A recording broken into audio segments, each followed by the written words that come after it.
The night Celine Voss walked into Lucien Moretti's cigar lounge offering her life in exchange for her brother's debt, she expected a bullet, not a diamond ring. What she didn't know was that Chicago's most dangerous crime lord had been hunting her family for years, waiting for the perfect moment to destroy the daughter of the man who betrayed his bloodline. The contract she signed wasn't marriage. It was a death sentence wrapped in white lace. If you want to see how far this story of blood, betrayal, and forbidden passion can go, hit that like button and comment your city below. Now let's begin. The first snow of November drifted across downtown Chicago like ash from a funeral pyre. Celine Voss stood outside the brass-framed entrance of the Velvet Serpent, a cigar lounge buried 3 stories beneath Michigan Avenue, watching her breath fog against the frozen air. Her hands trembled inside the pockets of her thrift store coat, not from cold, but from the knowledge that she was about to walk into the mouth of a beast that devoured people like her without leaving bones behind. 23 years old, a part-time barista with a philosophy degree she'd never finish, and tonight she was going to offer her life to the man who owned half of Chicago's underground empire. Her phone buzzed. Another message from the hospital. Noah's condition critical. We need family here now. Celine closed her eyes and swallowed the bile rising in her throat. Her younger brother, 20 years old, stupid as hell, and currently bleeding out in an ICU bed because he'd tried to double down on a poker game run by men who didn't forgive debts. $970,000. That's what Noah owed to Lucien Moretti. Celine had spent the last 72 hours calling everyone she knew. Old friends, distant relatives, her mother's church. No one had that kind of money. No one even had 10% of it.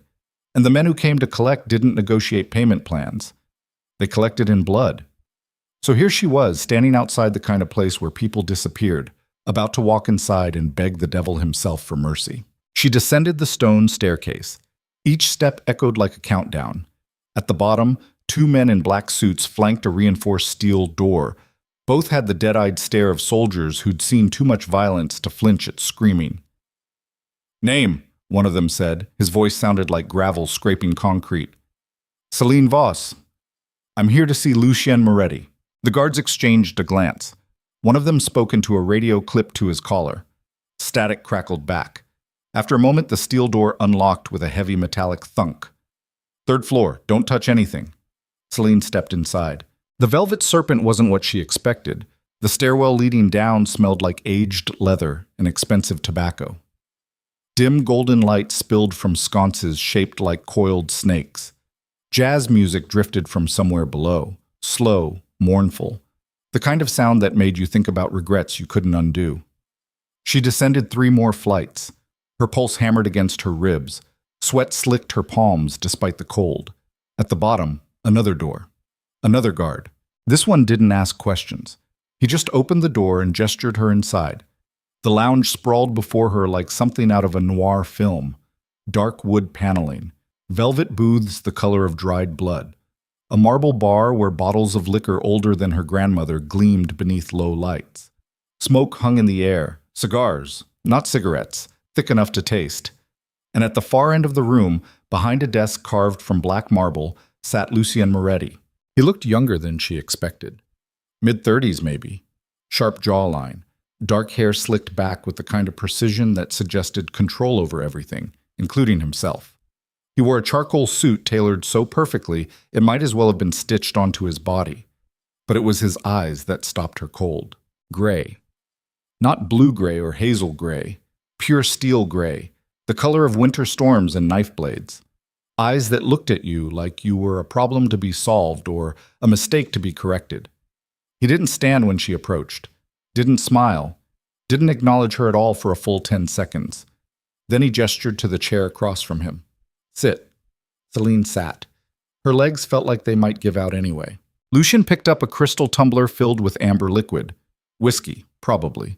And took a slow sip. The silence stretched between them like a wire pulled taut. "You're Noah Voss's sister," he said finally. Not a question. A statement. "Yes." "And you're here because your brother owes me money he can't pay." Celine nodded. Her throat felt too tight to speak. Lucien leaned back in his chair. He studied her the way a surgeon might study an X-ray, clinically detached, searching for fractures beneath the surface. Do you know what your brother did? He gambled, Celine whispered. He lost. He cheated, Lucien corrected. His voice didn't rise, didn't need to. The weight of it filled the room. He used marked cards at one of my tables. When my dealers caught him, he tried to run, caused a scene, made me look weak in front of people who measure strength by how quickly you punish mistakes. Celine's stomach twisted. She wanted to defend Noah, to say he was young, stupid, desperate. But the words died in her mouth. Because she knew her brother, knew he'd always taken shortcuts, always believed rules didn't apply to him. I didn't know, she said. That's not my problem. I know. Celine forced herself to meet Lucien's gaze. I'm not here to make excuses. I'm here to make a deal. One of Lucien's eyebrows lifted. Not much. Just enough to suggest mild curiosity. A deal. Yes. Celine's hands clenched into fists on her lap. Let Noah live. Forget the debt. I'll give you whatever you want. Whatever I want, Lucien repeated. He set his glass down, leaned forward. Do you have $970,000, Miss Voss? No. Do you have anything of value? Property? Investments? A trust fund? No. Then what exactly do you think you have to offer me? Celine swallowed hard. This was it. The cliff she'd been running toward since the moment she stepped inside this place. My life, she said. Take me instead. Kill me if you want. Let him go. For the first time since she'd entered the room, Lucien's expression changed. Something flickered behind those gray eyes. Surprise, maybe. Or something darker. He stood, walked around the desk, stopped directly in front of her. Celine forced herself not to flinch. Up close, he was taller than she'd realized, broad-shouldered, the kind of presence that filled space without effort. You think your life is worth $1 million? He asked. I think it's all I have. Lucien tilted his head slightly, studying her, reading her. She felt stripped bare under that gaze. Every fear, every desperation, every sleepless night laid out like evidence at a crime scene. Then he reached into his jacket pocket. Celine's breath stopped. She braced herself for the gun, for the blade, for whatever method men like Lucien Moretti used to collect debts written in blood. Instead, he pulled out a small velvet box. He opened it. Inside sat a diamond ring. Not delicate, not romantic. A massive solitaire diamond set in platinum. The kind of ring that cost more than most people earned in a year. The kind of ring that made a statement. Lucien held it out toward her. 3 years, he said. Celine stared at him. Her brain couldn't process what was happening. What? 3 years as my wife. You'll live in my home, attend events with me, play the role of the devoted spouse in public.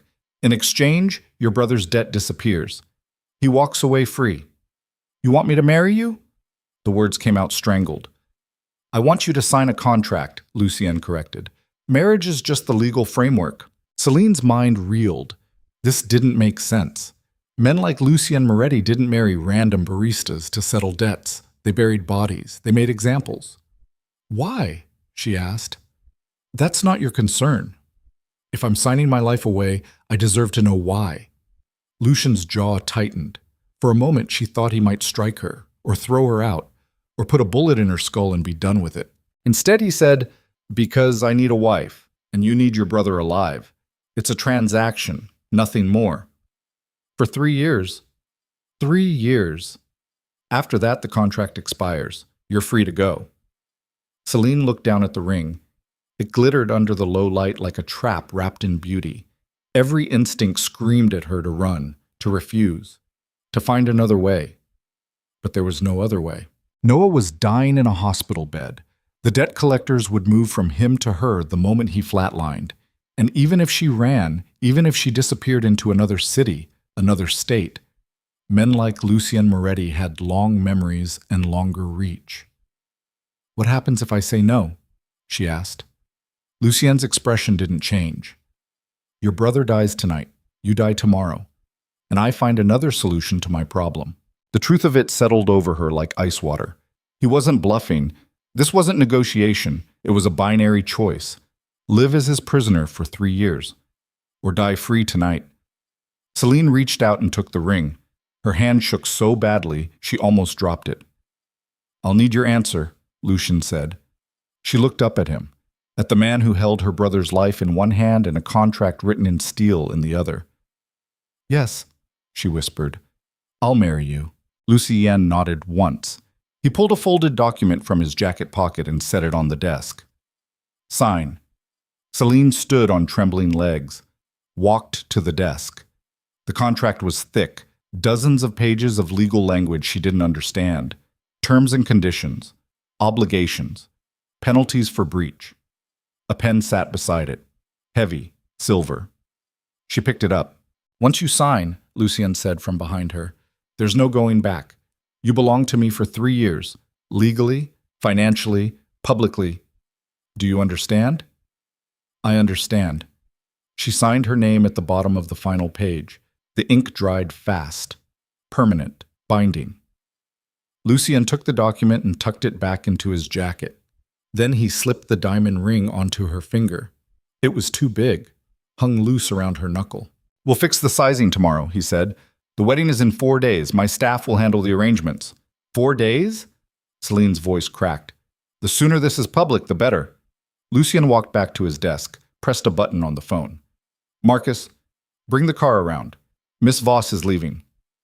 "Wait." Celine's voice came out sharper than she intended. "What about Noah? The hospital? His medical bills are paid. The debt is erased. He'll be discharged when the doctors clear him." Lucien picked up his whiskey glass, again, dismissing her. "You'll see him before the wedding. After that, contact will be limited." "Limited?" "You're marrying into a world that doesn't tolerate weakness. Your brother is a liability. The less connection you maintain, the safer he stays." The words hit like a fist to the chest. Celine wanted to argue, to scream that Noah was all she had left, that cutting him off wasn't part of the deal, but she'd already signed the contract, and Lucien Moretti didn't look like a man who renegotiated. The steel door opened. A man in a black suit, Marcus presumably, stepped inside. "Car's ready, sir." Lucien gestured toward Celine without looking at her. "Take her home. Make sure she arrives safely." Marcus nodded. "This way, Miss Voss?"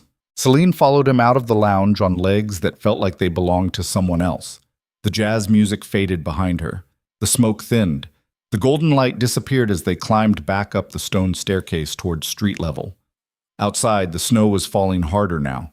A black Mercedes idled at the curb, exhaust curling into the frozen air. Marcus opened the door for her. Celine slid inside. The interior smelled like leather and something sharper, gun oil maybe. As the car pulled away from the curb, Celine looked down at the ring on her finger. 3 years. She'd sold herself to a monster to save her brother, and somewhere deep in her gut, beneath the fear and the shock and the numbness, a tiny voice whispered the question she didn't want to answer. What if 3 years isn't the worst part? What if the worst part is finding out why he really wanted you? The wedding took place at sunrise on a Wednesday. No guests, no flowers, no music. Just a judge, 2 witnesses pulled from Lucien's staff, and a marriage certificate that turned Celine Voss into Celine Moretti with the stroke of a pen. Lucien wore a black suit. Celine wore a simple white dress his assistant had delivered to her apartment the night before. It fit perfectly. She didn't want to think about how they'd known her measurements. The ceremony lasted 7 minutes. When the judge pronounced them married, Lucien kissed her once, brief, cold, mechanical, like signing another contract.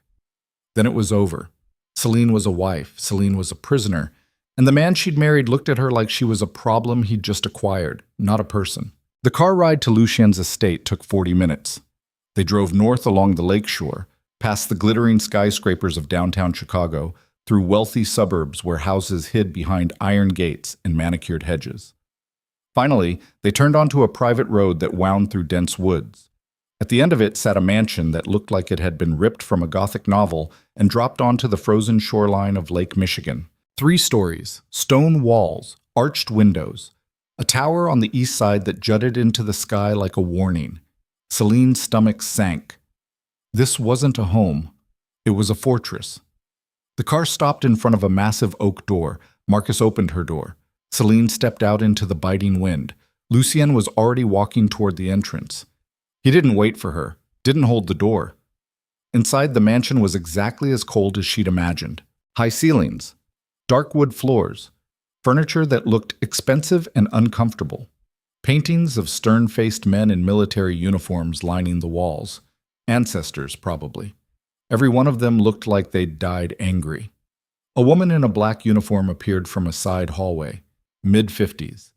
Graying hair pulled into a tight bun, sharp eyes that flicked over Celine like a scanner checking for defects.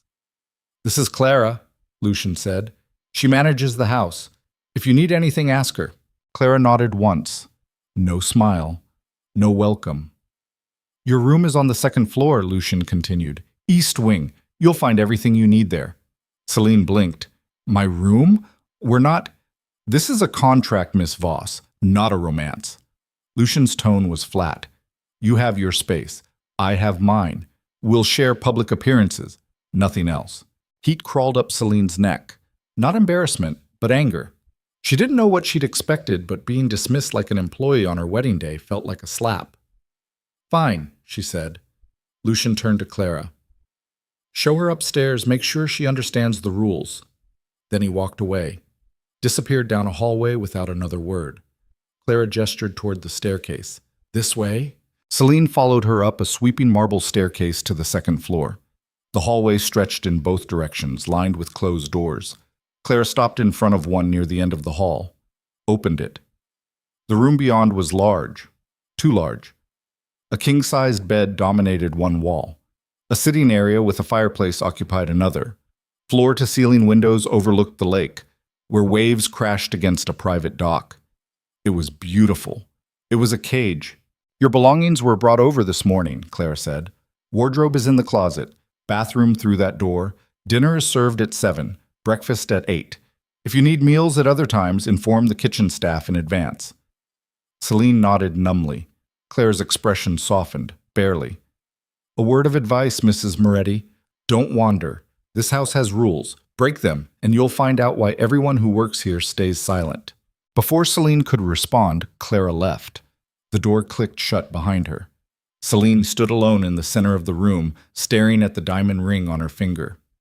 3 years. 1,095 days. She sank onto the edge of the bed and pressed her hands against her face. Somewhere in the house, a clock chimed the hour. And Celine Moretti realized she'd just made a deal with a man who didn't see her as a wife. He saw her as property. The first week passed in silence. Celine barely saw Lucian. He left early every morning, before sunrise, and returned late at night. Sometimes she heard his footsteps in the hallway. Sometimes she heard voices drifting up from the lower floors. But he never knocked on her door, never checked on her. She was alone in a house full of people who looked at her like she didn't belong. The staff moved through the mansion like ghosts. Clara delivered instructions with mechanical efficiency. The cook prepared meals Celine ate by herself in a dining room built for 20. The security team, always present, always watching, never spoke to her directly. Celine tried calling Noah. His number went straight to voicemail. She left 3 messages. He didn't call back. On the 8th day, a package arrived. Clara brought it to her room. A garment bag and a small envelope. Inside the bag was a gown, midnight blue silk, backless. The kind of dress that cost more than Celine used to make in 6 months. The envelope contained a note in clean, efficient handwriting. "Charity gala tonight. Car leaves at 7. Wear this." L. Celine stared at the gown. So this was it. The first performance. Time to play the role she'd sold herself into. The gala was held at the Blackstone Hotel, a historic landmark downtown that dripped with old money and older secrets. Celine stepped out of the Mercedes onto a red carpet flanked by photographers and journalists. Camera flashes exploded like lightning. Lucien was waiting for her at the entrance. He wore a black tuxedo that made him look like he'd stepped out of a magazine. When he saw her, something flickered in his expression. Approval, maybe, or just satisfaction that she'd followed orders. He offered his arm. "Stay close. Smile. Don't speak unless spoken to." Celine looped her arm through his. The silk of her gown whispered against the stone steps as they ascended into the hotel. Inside, the ballroom glittered like a jewelry box. Crystal chandeliers, marble floors, a live orchestra playing something classical and forgettable. Men in tuxedos and women in gowns worth more than cars circulated through the crowd, holding champagne flutes and secrets in equal measure. Lucien guided her through the room with his hand resting against the small of her back. The touch was possessive, deliberate, a signal to everyone watching. She's mine. People stared. Celine heard the whispers, saw the glances, felt the weight of 100 questions pressing against her from every direction. Who is she? Where did she come from? Why did Lucien Moretti marry a nobody? Lucien stopped in front of a group of men near the bar. They were older, 50s, 60s, with the kind of confidence that came from owning things. Buildings, businesses, people. "Gentlemen," Lucien said smoothly, "I'd like you to meet my wife, Celine." Celine smiled. It felt like her face might crack. One of the men, silver-haired, sharp-eyed, extended his hand. "Victor Rinaldi, a pleasure." The name hit Celine like cold water. She'd heard it before, seen it in news articles about organized crime and federal investigations. Victor Rinaldi, Lucien's rival. Celine shook his hand. His grip was firm, lingering. "You're a lucky woman," Victor said. His smile didn't reach his eyes. "Lucien doesn't usually share his world with outsiders." "I'm learning," Celine replied carefully. Victor's gaze slid to Lucien. "Quite a surprise, this marriage. Very sudden. When you find what you want, you don't wait," Lucien said. His voice was calm, but Celine felt his hand tighten against her back. Victor chuckled. "Indeed." He turned back to Celine. "Tell me, Mrs. Moretti, what did you do before you married into Chicago's most powerful family?" The question was a trap. Celine could feel it. "I worked in hospitality," she said. Not a lie. Barista counted as hospitality. "Hospitality?" Victor's smile widened. "How charming. And your family?" "Small," Celine said. "Quiet." "No one of note?" Lucien stepped in before she could answer. "Celine's family is private. I'm sure you understand the value of discretion, Victor." The two men stared at each other. The air between them crackled with tension. Finally, Victor laughed. "Of course, forgive my curiosity." He raised his champagne glass. "To the happy couple." Lucien didn't toast. He just steered Celine away. They moved through the ballroom in silence. Lucien introduced her to politicians, businessmen, socialites. Celine smiled until her jaw ached, nodded until her neck hurt, played the perfect wife until she wanted to scream. Finally, Lucien led her onto the balcony. The cold November air hit her like a wave. Celine gasped, grateful for the shock of it. "You did well," Lucien said. He leaned against the stone railing, looking out over the city. "That man, Victor, he knows something. Victor knows a lot of things, most of them useless." "He was testing me," Lucien glanced at her. "Yes." "Why?" For a long moment, Lucien didn't answer. He just watched the lights of Chicago spread out below them like a constellation. Then he said, "Because people like Victor survive by finding weaknesses. And you, Celine, are the newest piece on the board." The words settled over her like frost. "I'm not a piece," she said quietly. Lucien's eyes met hers, cold, unreadable. "Yes," he said, "you are." Before Celine could respond, his phone buzzed. He pulled it out, read something. His jaw tightened. "We're leaving." "What? Why?" "Now." Lucien grabbed her wrist and pulled her back inside. They moved through the ballroom fast enough to draw stairs. Marcus was waiting near the entrance. He fell into step beside them without a word. Outside, the Mercedes was already idling. Lucien shoved Celine into the back seat and climbed in after her. "Drive!" he snapped at Marcus. The car peeled away from the curb. Celine's heart hammered. "What's happening?" Lucien didn't look at her. He was typing something on his phone. His knuckles were white. "Lucien, someone just tried to kill your brother." The world tilted. "What?" "Noah's apartment was firebombed 20 minutes ago." Lucien's voice was ice. "He wasn't inside, but whoever did it wanted to send a message." Celine's lungs forgot how to work. "Is he okay? Where is he?" "My people have him. He's safe." "Your people? You think I erased his debt and left him unprotected?" Lucien finally looked at her. "I'm not stupid, Celine. Your brother's been under surveillance since the day you signed that contract. Relief and terror warred inside her chest. Who would do this? Lucien's expression darkened. Someone who wants to know why I married you. The car sped through the city. Red lights blurred past. Celine's mind raced. I don't understand, she whispered. Lucien leaned back against the seat. For the first time since she'd met him, he looked tired. Your father, he said quietly. What do you know about him? Celine blinked. My father? He died when I was 10. Car accident. That's what you were told. What? Lucien pulled out his phone, tapped the screen, handed it to her. On the display was a photograph. A man in his 40s, dark hair, thin face, eyes that looked haunted. Celine's breath stopped. It was her father. But he wasn't in a family photo. He was standing outside a courthouse flanked by federal agents. That was taken 16 years ago, Lucien said, 3 months before he died. Celine stared at the image. I don't understand. Your father was an accountant. He worked for my uncle's organization. He had access to records, ledgers, evidence. The words felt like they were coming from underwater. He turned informant, Lucien continued, gave the FBI everything they needed to dismantle half of my family's empire. My uncle went to prison. My father lost everything. And your father walked away with witness protection and a new identity. Celine's hands shook. No, that's not. He was murdered 6 months later. My uncle's people found him before the feds could move him again. The phone fell from Celine's fingers. You're lying, she whispered. I'm not. Lucien's voice was flat, empty. Your father betrayed my family, destroyed us, and before he died, he stole something.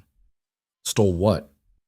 Bearer bonds, $10 million worth, hidden somewhere even the FBI couldn't find. Celine's vision blurred. This couldn't be real. Her father was a quiet man, an accountant who took her to the park and read her bedtime stories. He wasn't a criminal. He wasn't a thief. Why are you telling me this? She asked. Lucien's eyes locked onto hers. Because Victor Rinaldi and every other syndicate in this city thinks you know where those bonds are. They think your father told you before he died. And now that you're married to me, they're going to come after you to find out. The car screeched to a halt in front of the mansion. Lucien opened the door, stepped out, looked back at her. Welcome to your new life, Celine. The contract you signed wasn't just about your brother's debt. It was about keeping you alive long enough to find out if you're worth more dead than breathing. He walked toward the house. And Celine sat frozen in the back seat, staring at the photograph of a man she thought she knew. A man who'd started a war that was about to consume her whole. Celine didn't sleep that night. She sat on the edge of the bed in her prison of a room, staring at her phone while the hours crawled past. Noah's number still went to voicemail. She called 17 times, left messages that spiraled from calm to desperate to furious. By the time dawn broke over Lake Michigan, she was pacing the floor like a caged animal. At 7:30, someone knocked. Celine yanked the door open. Clara stood in the hallway holding a breakfast tray. Her expression gave away nothing. Mr. Moretti requests your presence in his office. Where's my brother? Mr. Moretti will answer your questions. Clara set the tray on the side table. Eat first. You look unwell. I don't want food. I want answers. Clara's eyes flicked over her, taking in the wrinkled gown Celine hadn't bothered to change out of, the smudged makeup, the wild hair. The office is on the first floor, West Wing. Don't keep him waiting. She left. Celine grabbed a piece of toast off the tray, shoved it in her mouth, and stalked out of the room. Her heels from last night clicked against the marble floors like gunshots. The West Wing was darker than the rest of the house. Fewer windows, heavier doors. The kind of place where secrets went to die. She found Lucien's office at the end of the hall. The door was open. Lucien sat behind a massive oak desk, reading something on a tablet. He'd changed out of the tuxedo into dark slacks and a white dress shirt rolled up to his elbows. He looked like he'd slept 8 hours and woken up refreshed. Celine hated him for it. Where's Noah? She demanded. Lucien didn't look up. Close the door. Answer me. Close the door, Celine. She slammed it shut hard enough to rattle the frame. Lucien finally looked at her. His expression was unreadable. Sit. I don't want to sit. I want to know where my brother is and why someone tried to kill him. He's in a safe house 40 miles outside the city. 3 of my men are watching him. He's fine. I want to see him. No. The word hit like a wall. Celine's hands clenched into fists. You can't keep me from my own brother. I can, and I will. Lucian set the tablet down. The people who firebombed his apartment are still out there. If you go to him, you lead them straight to his door. Is that what you want? I want to know he's okay. He's alive. That's all you need to know right now. Celine's vision blurred. Rage and exhaustion and terror swirled together into something sharp enough to cut. You lied to me. About what? Everything. You said the debt was erased. You said he'd be safe. He is safe. Because I'm protecting him. From what? From who? Lucien stood, walked around the desk, stopped 3 feet from her. From the consequences of being related to you. The words were a knife between her ribs. What the hell does that mean? Celine's voice cracked. It means your father made enemies, powerful ones. And those enemies think you inherited more than his debts. Lucian's tone was ice. They think you know where he hid $10 million in stolen bonds, and they're willing to burn down everything you love to find out. Celine's breath came in sharp bursts. I don't know anything about any bonds. I was 10 years old when he died. He didn't tell me anything. That doesn't matter. They think you know, and belief is more dangerous than truth. Then tell them I don't know. Make them believe it. Lucian's laugh was bitter. You think men like Victor Rinaldi care about truth? They'll torture you just to be sure. And when they realize you're telling the truth, they'll kill you anyway because you're worthless to them. Celine took a step back. Her legs hit the edge of a leather chair. So what am I supposed to do? Hide in this house for 3 years while you play king? You're supposed to stay alive long enough for me to figure out who's moving against us. Lucian's eyes locked onto hers. And you're supposed to stop acting like a victim and start acting like someone who wants to survive. The silence stretched between them like barbed wire. Celine wanted to scream, wanted to throw something, wanted to rip the diamond ring off her finger and hurl it at his face. Instead, she said, Why did you really marry me? Lucian's jaw tightened. For a moment, she thought he wouldn't answer. Then he said, Because the moment your brother's debt crossed my desk, I knew who you were. I knew your father, and I knew that marrying you would flush out every rat in this city who's been waiting for a chance to move against me. So I'm bait. You're leverage. What's the difference? Bait gets eaten. Leverage stays alive as long as it's useful. Celine's stomach turned. You're using me. Yes. Lucian didn't blink. The same way you used me to save your brother. We're both tools in this, Celine. Don't pretend you're the only one who got sold. The truth of it stung more than the insult. Celine sank into the chair. Her body felt like it weighed 1,000 pounds. I want to talk to Noah. Lucian walked back to his desk, picked up his phone, tapped something, handed it to her. 2 minutes. Celine grabbed the phone, pressed it to her ear. It rang once. Then Noah's voice came through. Hello? Noah? Celine's throat closed up. Are you okay? Jesus, Celine.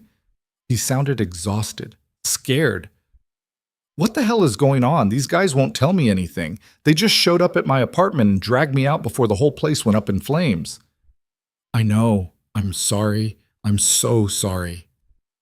Sorry for what? Why are people trying to kill me? Celine glanced at Lucian. He was watching her like a hawk. It's complicated. Complicated? Someone threw a goddamn Molotov cocktail through my window.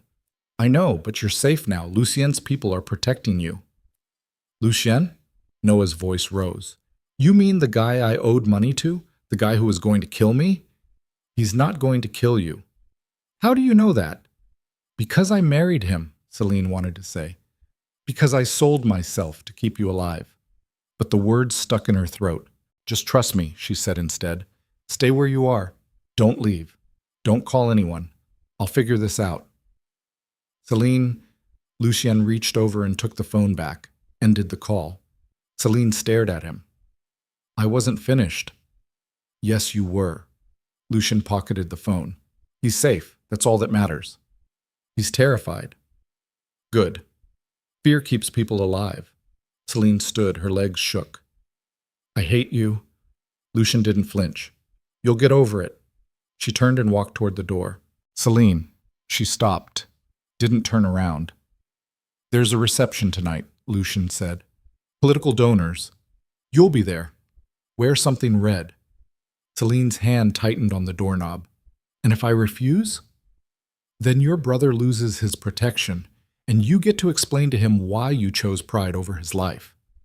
Celine yanked the door open and walked out before she did something stupid, like cry, or worse, believe him, sis.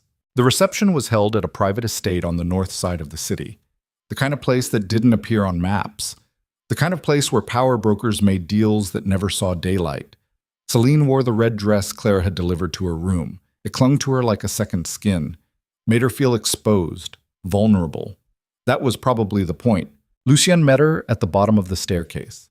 He was in another flawless suit, charcoal gray this time. He looked her over once, nodded, and offered his arm. They didn't speak during the drive. Inside the estate, the air smelled like old money and older lies.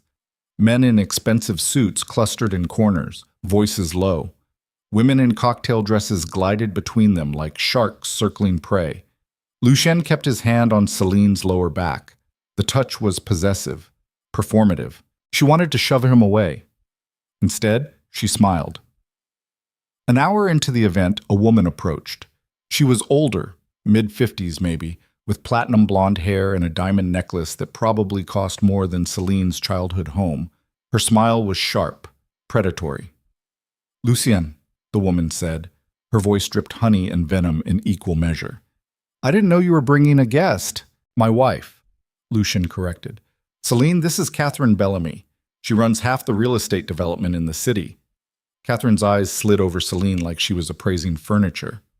Wife, how unexpected. Life is full of surprises, Celine said. She kept her tone light, easy. Catherine's smile didn't waver. Indeed. Tell me, dear, how did you and Lucien meet? The question was a trap wrapped in silk. Through mutual friends, Celine said. How vague. And your family? Are they in Chicago? Small family, quiet.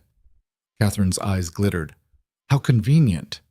Before Celine could respond, Lucien stepped in. If you'll excuse us, Catherine, I need to introduce Celine to the councilman. He steered Celine away. She knows, Celine hissed under her breath. She suspects, Lucien corrected. There's a difference. What happens when suspicion turns into certainty? Then we deal with it. They moved through the room.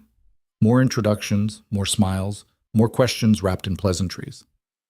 By the time they stepped onto the terrace for air, Celine's face hurt from holding the mask in place. Lucien lit a cigarette, offered her one. She shook her head. For a while they stood in silence. The city sprawled below them, lights flickering like dying stars. You're good at this, Lucien said finally. At what? Lying. Celine looked at him. I learned from the best. His mouth twitched, almost a smile. Careful. That almost sounded like a compliment. It wasn't. Lucien took a drag, exhaled smoke into the cold air. You want to know why I really chose you? Celine's pulse quickened. You already told me. I'm leverage. That's part of it. He flicked ash over the railing. But there's another reason. What? Lucien turned to face her. His eyes were shadows. Because the men who killed your father also killed someone I loved. And marrying you was the only way to draw them out into the open. Celine's breath caught. Who did they kill? My sister. His voice was flat, empty. She was 16. They made it look like a car accident, but I know the truth. The words hung between them like ghosts. I'm sorry, Celine whispered. Lucien's expression didn't change. Don't be. Sorry doesn't bring people back. Is that what this is about? Revenge? It's about justice. There's a difference? Not to me. Celine looked away. Her throat felt tight. So we're both just pieces in someone else's war. No. Lucien's voice was sharp. We're the ones who survive it. Before Celine could respond, his phone buzzed. He pulled it out, read something. His entire body went rigid. We're leaving. What? Now. He grabbed her wrist and pulled her back inside. Marcus was already waiting near the door. They moved fast. Too fast. Outside, the Mercedes peeled out of the driveway before Celine's door was fully closed. "What's happening?" she demanded. Lucian's jaw was locked, his knuckles white against his phone. "Someone just sent me a message." "What kind of message?" He handed her the phone. On the screen was a photograph. Noah, tied to a chair, blood running down his face. And behind him, a man in a black mask holding a knife to his throat. Celine's world shattered. "No!" The word came out strangled. "No, you said he was safe. You said your people were protecting him." "They were." Lucien's voice was ice. "Someone got to them first." "Who?" "I don't know yet." "What do they want?" Lucien's eyes met hers, and for the first time since she'd met him, she saw something other than control in his expression. Fear. "You," he said. The phone buzzed again. Another message. This one was text. Trade. Her for him. Midnight. Come alone or he dies screaming. Below it was an address. An abandoned warehouse on the south side of the city. Selena's hands shook. "We have to go. We have to get him. It's a trap. I don't care. They'll kill you the moment you walk through the door." "Then what am I supposed to do? Let them murder my brother?" Lucian didn't answer. The car sped through the city. Red lights blurred into streaks. Celine's mind raced. Every breath felt like drowning, every heartbeat like a countdown. "There has to be another way," she said. "There isn't." "Then we go in armed. We bring your people. If I show up with a team, they'll slit his throat before we get within 100 yards. Lucien's voice was flat, final. "This isn't a negotiation. It's an execution." "So what do we do?" Lucian stared out the window. His reflection in the glass looked like a stranger. "We give them what they want," he said quietly. Celine's blood turned to ice. "No. It's the only way to buy time. You're not sending me in there to die." "I'm not sending you in there at all." Lucian's eyes locked onto hers. "I'm going." "What?" "You stay in the car. I go inside. I trade myself for your brother." "That's insane. They want me, not you." "They want leverage. I'm worth more alive than you are." His tone was matter of fact, cold. "They'll take the deal." "And then what? They kill you anyway?"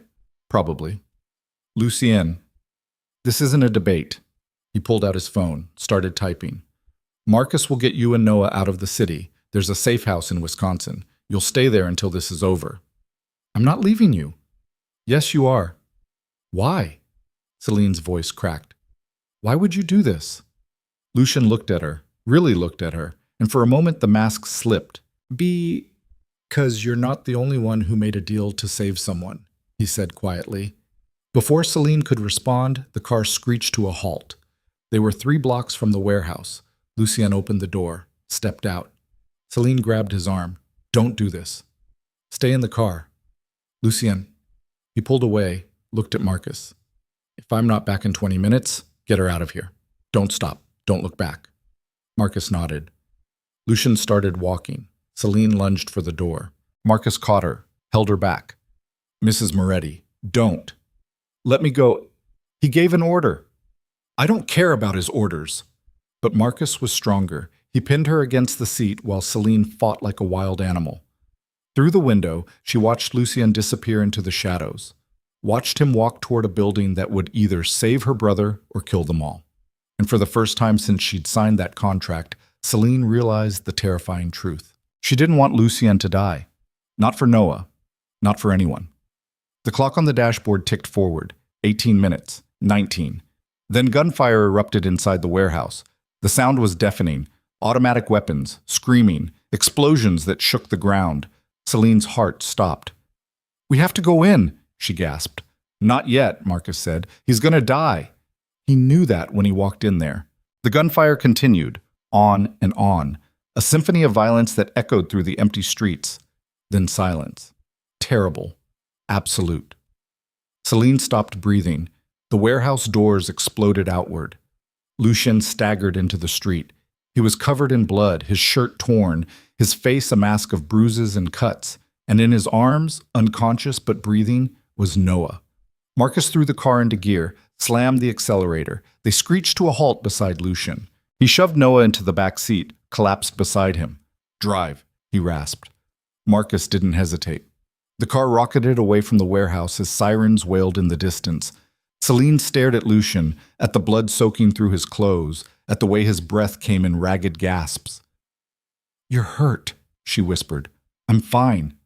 "You're bleeding." "I said I'm fine." He pressed a hand against his side. Blood seeped between his fingers. Celine grabbed his wrist, pulled his hand away. The wound was deep, ragged. A bullet or a knife, she couldn't tell. "Marcus, hospital?" "No hospitals," Lucian said. "Safe house, now." "You need a doctor." "I have doctors." His eyes met hers. "Trust me." Celine didn't know if she did, but she nodded anyway. The car sped through the night. Noah groaned, stirred. His eyes fluttered open. "Celine?" His voice was weak, confused. "I'm here." She grabbed his hand. "You're okay. You're safe." "What happened?" "Later." She looked at Lucian. "Just rest." Noah's eyes closed again. Celine turned back to Lucian.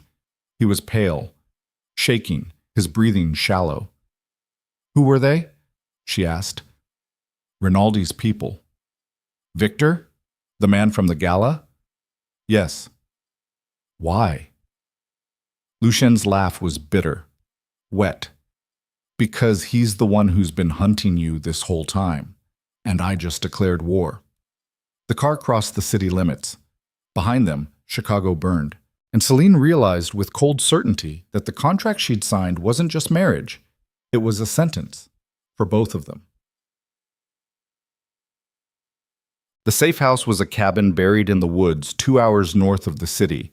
No neighbors, no lights, just trees and snow and silence. Marcus carried Noah inside, laid him on a couch. Lucian staggered through the door and collapsed into a chair. Blood pooled beneath him. A man appeared from the back room, older, gray-haired. He moved with the efficiency of someone who'd stitched up gunshot wounds in kitchens before. "Shirt off," the man said. Lucian obeyed. Celine looked away, then forced herself to look back. The wound was worse than she thought. A deep gash across his ribs, bruises blooming across his chest like storm clouds. The doctor worked in silence, cleaned, stitched, bandaged. Lucian didn't make a sound. When it was done, the doctor moved to Noah, checked his pulse, his pupils, the bruises on his face. "Concussion," he said. "Broken nose, cracked ribs. He'll live."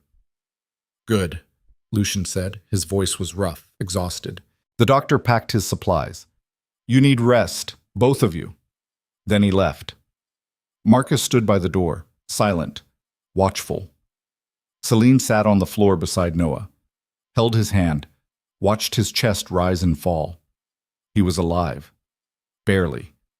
She looked at Lucian. He was staring at the ceiling, his face pale, his breathing shallow. "Why did you do it?" she asked. Lucian didn't look at her. "Do what?" "Save him. You could have let them kill him. It would have been easier." "Easier isn't always right. Since when do you care about right and wrong?" Lucian's eyes slid to hers. "Since I married someone who does." The words hit like a punch. Celine stood, crossed the room, stopped in front of him. "I don't understand you," she said. "Good. That makes two of us. You say I'm leverage. You say this is all business. But then you walk into a building full of armed men to save my brother. I told you, he's leverage too." "Bullshit." Celine's voice shook. "You almost died in there. Almost doesn't count." "Lucien, go to bed, Celine." He closed his eyes. "We'll talk in the morning. I'm not leaving you like this. I'm fine. You're bleeding through the bandages." Lucian opened his eyes, looked down. Fresh blood seeped through the white gauze. He cursed under his breath. Celine grabbed a towel from the kitchen, pressed it against his side. He hissed in pain. "Hold still," she said. "I don't need—" "Shut up." Lucien went quiet. Celine worked carefully, gently, the way her mother had taught her when she was young, and Noah scraped his knees falling off his bike. The memory made her throat tight. "Thank you," she whispered. Lucien's eyes met hers. For what? For saving him. I didn't do it for you. I know. They sat in silence. The only sound was the wind outside and the crackle of the fire Marcus had built in the fireplace. Finally, Lucien said, You should hate me. I do. Then why are you still here? Celine pressed the towel harder against his wound. Because hating you doesn't mean I want you dead. Lucien's jaw tightened. He looked away, and Celine realized with a jolt that terrified her, she meant it. Somewhere between the contract and the gunfire and the blood, something had shifted. She still hated him, but she also didn't want to lose him. And that was the most dangerous thing of all. But dawn broke cold and gray. Celine woke on the floor beside the couch where Noah slept. Her neck ached. Her back screamed. Lucien was gone. She found him outside on the porch, staring at the trees. He'd changed into clean clothes. The bandage on his side was fresh. You should be resting, Celine said. So should you. She stepped beside him. The air was sharp, clean, so different from the city. What happens now? She asked. Now we figure out who's pulling Rinaldi's strings. You think someone's controlling him? Victor's ambitious, but he's not smart enough to orchestrate this alone. Lucien's eyes were distant, calculating. Someone gave him information, told him about your father, about the bonds, about you. Who? That's what we're going to find out. Celine wrapped her arms around herself. And then what? Then we end this. How? Lucien finally looked at her. His eyes were steel. However we have to. The words settled between them like a promise, or a threat. Celine's phone buzzed. She pulled it out. Unknown number. She almost didn't answer. Then she did. Hello? Silence. Then a voice. Male. Distorted. Mrs. Moretti. Her blood turned to ice. Who is this? Someone who knows what you're looking for. I'm not looking for anything. The bonds. Your father hid them before he died. And I know where. Celine's heart hammered. I don't know what you're talking about. Yes, you do. And if you want your brother to stay alive, you'll meet me, alone. I'm not meeting anyone. Then Noah dies. And next time, Lucien won't be there to save him. The line went dead. Celine stood frozen. Lucien was watching her. Who was that? I don't know. Her voice shook. They said they know where the bonds are. Lucien's expression darkened. What else? They want to meet. Alone. Absolutely not. They said if I don't, they'll kill Noah. They're bluffing. Are they? Selena's voice rose. Because they already got to him once. What's stopping them from doing it again? Lucien stepped closer. You're not going. It's not your decision. Yes, it is. You signed a contract. You're mine for 3 years. That means I decide what risks you take. I'm not your property. According to the law, you are. Celine's hand moved before her brain caught up. The slap cracked across Lucien's face like a gunshot. He didn't flinch, just stared at her with those cold gray eyes. Feel better? He asked quietly. No. Celine's voice broke. Nothing about this feels better. She turned and walked back inside, slammed the door behind her, and stood in the middle of the cabin, shaking, while Noah slept and the world outside waited to devour them all. Because Celine knew the truth now. The contract she'd signed wasn't just binding her to Lucien, it was dragging her into a war she didn't understand, against enemies she couldn't see, for a prize she didn't even know existed, and the only way out was through blood. Hers, or theirs, or everyone's.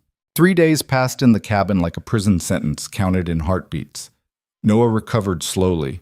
The bruises on his face faded from purple to yellow-green. He asked questions Celine couldn't answer. Where were they? Why were they hiding? Who wanted him dead? She lied. Told him it was a misunderstanding, a mistake, that everything would be fine soon. Noah didn't believe her. She could see it in his eyes. But he stopped asking. Lucien spent most of his time on the phone, pacing the porch, barking orders in a voice that could cut glass. His wound was healing, but he moved like every breath cost him something. Celine watched him through the window, tried to piece together the puzzle of the man who'd married her. He was a monster. She knew that. But monsters didn't walk into warehouses to save strangers. Monsters didn't bleed to protect people they claimed were just leverage. On the fourth morning, Lucien came inside holding his phone like a weapon. "Get dressed," he said to Celine. "We're going back to the city." Noah looked up from the couch. "What? Why?" "Not you." Lucian's tone left no room for argument. "You stay here with Marcus." "Like hell," Noah said. He stood, winced, but stayed upright. "I'm not hiding in the woods while my sister walks into whatever insane situation you've dragged her into." "You don't have a choice." "Neither does she, apparently." Noah's voice hardened. "What the hell is going on? Who are you people?" Celine stepped between them before the conversation could explode. "Noah, please just trust me." "Trust you?" Noah's laugh was bitter. "You married a man you don't know. People are trying to kill me, and you won't tell me why." "Because knowing will get you killed." "I'm already being hunted." "And you'll stay alive if you stay here," Celine's voice cracked. "Please, just give me time to fix this." Noah stared at her. His eyes, so much like their father's, searched her face for the truth she couldn't give him. Finally, he sat back down. "You have 1 week. Then I'm coming to find you." Celine nodded. 1 week. She grabbed her coat and followed Lucien outside. The Mercedes was waiting, engine running, exhaust curling into the frozen air. They drove in silence for the first hour. Then Celine said, "Where are we going?" "To meet the person who called you." Her blood went cold. "You said I couldn't meet them." "I said you couldn't go alone." Lucian's eyes stayed fixed on the road. "I didn't say we weren't going." "This is insane. It's obviously a trap." "Of course it's a trap. That's why we're walking into it prepared." "Prepared how?" Lucien reached into the glove compartment, pulled out a handgun, set it on her lap. Celine stared at it like it might bite her. "I don't know how to use that." "Then learn fast." He gestured to the safety. "The magazine. The trigger. Point, aim, shoot. It's not complicated." "I'm not killing anyone." "You might not have a choice." Celine's hands shook as she picked up the gun. It was heavier than she expected. Cold. The weight of it felt wrong in her palm. "Why are you doing this?" she asked quietly. "Doing what?" "Bringing me along. You could handle this yourself. They asked for you." "If I show up alone, they'll know something's wrong." Lucien glanced at her. "You're the bait. I'm the hook." "That's comforting." "It's honest." The city skyline appeared on the horizon. Chicago rose from the flatland like a monument to ambition and ruin. Celine had grown up here, knew these streets, these buildings. But looking at it now felt like staring at a foreign country. Lucien's phone buzzed. He checked it. His jaw tightened. "What?" Celine asked. "Change of plans." They moved the meeting location. "To where?" "The old Fulton Street factory, south side." Celine's stomach dropped. "That's the warehouse district. There's no one out there." "Exactly." Lucien's voice was grim. "No witnesses." He made a call, spoke in clipped sentences, coordinates, timing, backup positions. When he hung up, Celine said, "Who are you talking to?" "People I trust." "You trust people?" Lucien's mouth twitched, almost a smile. "3 of them." They crossed into the city limits as the sun started its descent. Shadows stretched across the streets like fingers reaching for something just out of reach. The factory loomed at the end of a dead-end street. Rusted metal, broken windows, graffiti scarred across concrete walls like old wounds. Lucien parked 2 blocks away. "You stay in the car until I signal," he said. "What's the signal?" "Gunfire." "That's not funny. It's not a joke." He checked his own weapon, slid it into a shoulder holster hidden beneath his jacket. "If shooting starts, you run. Don't look back. Don't try to help. Just run." "I'm not leaving you." Lucien's eyes locked onto hers. "Yes, you are. Because if you die, Noah dies, and everything we've done becomes worthless." The words stung more than they should have. Celine looked away. "How long do I wait?" 10 minutes. If I'm not back by then, I'm not coming back." He got out of the car. Celine grabbed his wrist. "Lucien." He stopped, looked back. "Don't die," she said. His expression softened, just for a second. I'll do my best. Then he was gone.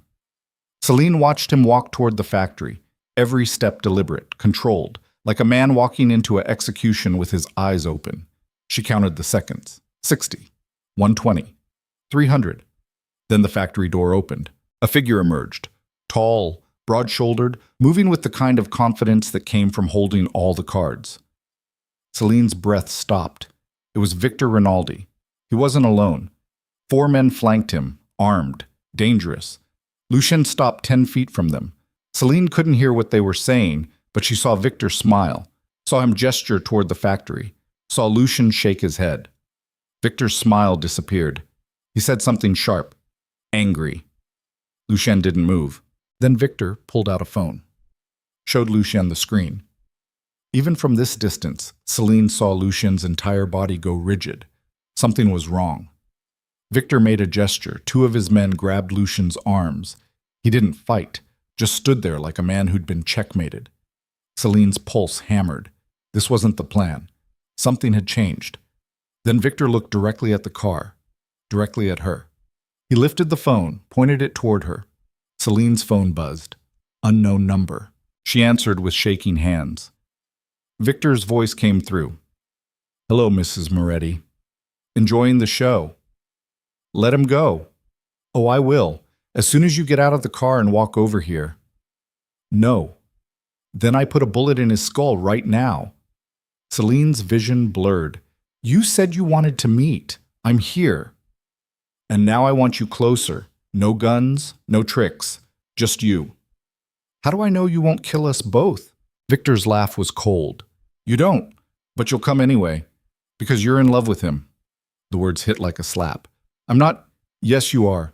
I can see it from here. The way you're gripping that phone. The way you're already opening the car door. Victor's voice dripped venom. Love makes people stupid, Celine, and you're about to prove it. The line went dead. Celine looked at the gun in her lap. Then at Lucien, surrounded by armed men. She made a choice. She left the gun in the car, stepped out into the cold, and walked toward the factory. Every step felt like walking through water. Her legs were heavy, her lungs tight. Lucien's eyes found hers across the distance. They were filled with something she'd never seen before. Panic. Celine, stop, he shouted. Get back in the car. She kept walking. Celine. One of Victor's men hit Lucien across the face. He staggered, but didn't fall. Celine's hands clenched into fists. I'm here. Let him go. Victor stepped forward. Up close, he looked older than she remembered from the gala, lines carved deep around his mouth, eyes that had seen too much violence to flinch at more. The famous Celine Voss, he said. Or should I say Moretti now? Hard to keep track of all the names you people use. What do you want? The same thing everyone wants. Money, power, survival. Victor circled her slowly. Your father stole something from my organization. 10 million in bearer bonds. I want them back. I don't have them. Maybe, maybe not. But you're going to help me find them. I don't know where they are. Then you're going to figure it out. Victor stopped in front of her. Because if you don't, I'm going to kill everyone you love, starting with your husband. He's not my husband. It's a contract. Victor's smile was sharp. Keep telling yourself that. He nodded to one of his men. The man dragged a metal chair into the center of the group, shoved Lucien into it. Another man produced zip ties, bound Lucien's wrist to the armrests. Lucien didn't struggle, just stared at Celine with an expression that said, run. She didn't. Victor pulled out a knife. The blade caught the dying light. Here's how this works, he said. I'm going to ask you questions. Every time you lie, I cut him. Every time you refuse to answer, I cut deeper. Eventually, you'll tell me what I want to know, or he'll bleed out. Either way, I get what I need. Celine's throat closed. I'm telling you the truth. I don't know where the bonds are. Wrong answer. Victor moved behind Lucien, pressed the knife against his shoulder. Wait. Celine's voice cracked. The blade sliced through fabric, through skin. Lucien hissed through his teeth but didn't scream. Blood bloomed across his shirt. Celine's vision swam. Stop, please. Then talk, Victor said. I don't know anything. My father died when I was 10. He didn't tell me where he hid anything. Victor moved the knife to Lucien's other shoulder. Try again. I'm not lying. The blade cut again. Lucien's jaw clenched. Sweat beaded on his forehead. Celine took a step forward. Stop it. You're killing him. That's the idea. Victor leaned close to Lucien's ear. Tell her to cooperate. Save yourself. Lucien's eyes met Celine's. Don't tell him anything. Lucien, he's going to kill us anyway. Don't give him what he wants. Victor laughed. Such loyalty. It's almost touching. He pressed the knife against Lucien's throat. Last chance, Celine. Where are the bonds? Celine's mind raced. She didn't know. She'd never known. Her father had been a quiet man who took her to the park and made her pancakes on Sundays. He wasn't a thief. He wasn't a... Wait. A memory surfaced. Fragmented. Half forgotten. Her father's study. The night before he died. She'd snuck downstairs because she couldn't sleep. Found him sitting at his desk, crying. He'd been holding something. A small wooden box. He'd seen her. Quickly wiped his eyes. Smiled. What's that? She'd asked. Just old memories, sweetheart. Nothing important. He'd put the box in a drawer. Locked it. She'd never thought about it again. Until now. There was a box, Celine said quietly. Victor's eyes gleamed. What kind of box? Wooden. Small. My father kept it in his desk. Where's the desk now? I don't know. Everything was sold after he died. Storage, estate sales. Think harder. Celine closed her eyes. Tried to remember. Her mother had handled everything after the funeral. Celine had been too young, too broken. But there was one thing her mother had kept. A music box, Celine whispered. My father gave it to me for my birthday. It played... Her throat tightened. It played Claire de Lune. Where is it? My apartment, in Chicago. Victor pulled the knife away from Lucien's throat. See? That wasn't so hard. He gestured to one of his men. Take her to the apartment. Find the box. Bring it back. What about him? The man asked, nodding toward Lucien. He stays here. Insurance. Celine's stomach dropped. No. I gave you what you wanted. Let him go. I'll let him go when I have the bonds in my hand, not before. Victor's smile was ice. And if you try anything stupid, I'll mail him back to you in pieces. Two men grabbed Celine's arms. She fought, kicked, screamed. It didn't matter. They dragged her toward a van parked behind the factory. The last thing she saw before they shoved her inside was Lucien, bleeding and bound, watching her disappear. The drive to her apartment took 20 minutes. Celine sat in the back of the van between two armed men who smelled like cigarettes and violence. Her mind raced. The music box. She hadn't thought about it in years. It sat on her dresser collecting dust, a relic from a childhood that felt like it belonged to someone else. If her father had hidden something inside it, she'd never known. The van stopped outside her building. One of the men yanked her out. Which floor? He demanded. Third. Apartment 3C. They took the stairs, guns drawn, moving like soldiers clearing a building. Celine's hands shook as she unlocked the door. Her apartment looked exactly how she'd left it. Small, cramped, the kind of place that smelled like old coffee and broken dreams. Where's the box? One of the men asked. Bedroom. On the dresser. They shoved her forward. Celine walked into her bedroom. And there it was. Pale blue wood, faded paint, the tiny ballerina inside frozen mid-pirouette. She picked it up with trembling hands. Open it, the man ordered. Celine lifted the lid. The mechanism inside was broken. The ballerina didn't spin. The music didn't play. But tucked beneath the velvet lining was something she'd never seen before. A key. Small. Brass. Old. Celine's breath caught. The man snatched it from her hand. What's this open? I don't know. Bullshit. I'm telling you the truth. I've never seen it before. The man examined the key, turned it over. There was an engraving on one side. Numbers. A safe deposit box number. Looks like we're going to the bank, he said. They dragged Celine back to the van, but as they descended the stairs, Celine's mind worked furiously.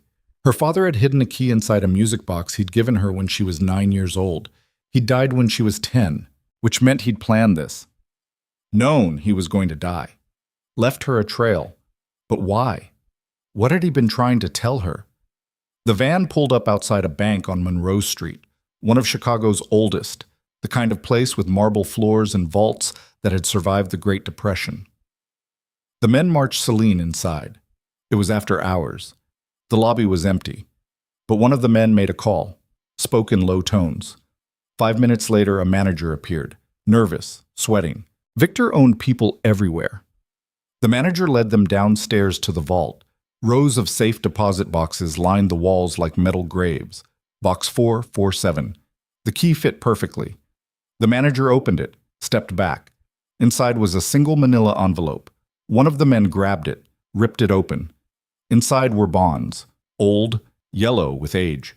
Bare bonds that could be cashed by anyone who held them. $10 million. But beneath the bonds was something else. A letter. The man pulled it out, started reading. His expression changed, darkened. "What does it say?" Celine asked. The man didn't answer, just pulled out his phone, called Victor. "We found them," he said. "But there's a problem." A pause. "There's a letter from her father. It's addressed to Lucien Moretti." Celine's blood turned to ice. The man listened, nodded, hung up. "Change of plans," he said. "We're going back." They dragged Celine to the van, and all she could think was, why would my father write a letter to Lucien? The factory was dark when they arrived. Victor was waiting inside. Lucien was still tied to the chair. More blood now. His face pale, his breathing shallow, but his eyes were sharp, focused. Victor held up the envelope. "Your father was a clever man, Celine. Hid the bonds exactly where you said." "Then let us go." "Not yet." Victor pulled out the letter. "Because he also left this, and I think you both need to hear it." He unfolded the paper, started reading. "To Lucien Moretti, if you're reading this, I'm dead, and I'm sorry. I never wanted any of this, but they gave me no choice." Victor's voice was cold, clinical. "I turned informant to save my family. Your uncle threatened to kill my wife, my children.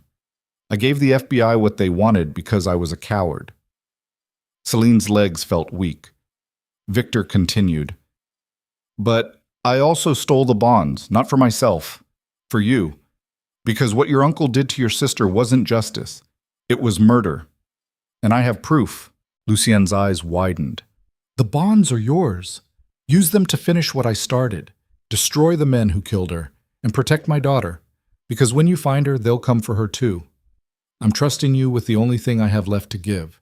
My daughter's life. Don't let me down." Marcus Voss. Silence. Terrible.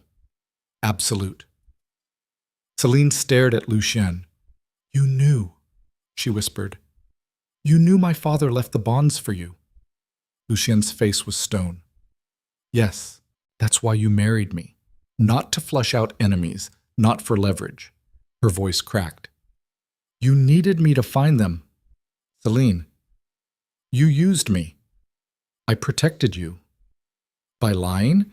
By making me think this was about revenge when it was just about money? It was never about the money." Lucien's voice was raw, desperate. "Your father was right. They killed my sister, and I needed those bonds to prove it, to finish this. And what was I? Bait? A treasure map? You were supposed to be safe." Selena's laugh was bitter, broken. "Safe? I'm standing in a warehouse surrounded by men with guns because of you." Victor clapped slowly. "What a touching revelation, but I'm afraid we're past the point of reconciliation." He raised his gun, pointed it at Lucien's head. "The bonds are mine now, and neither of you are walking out of here alive."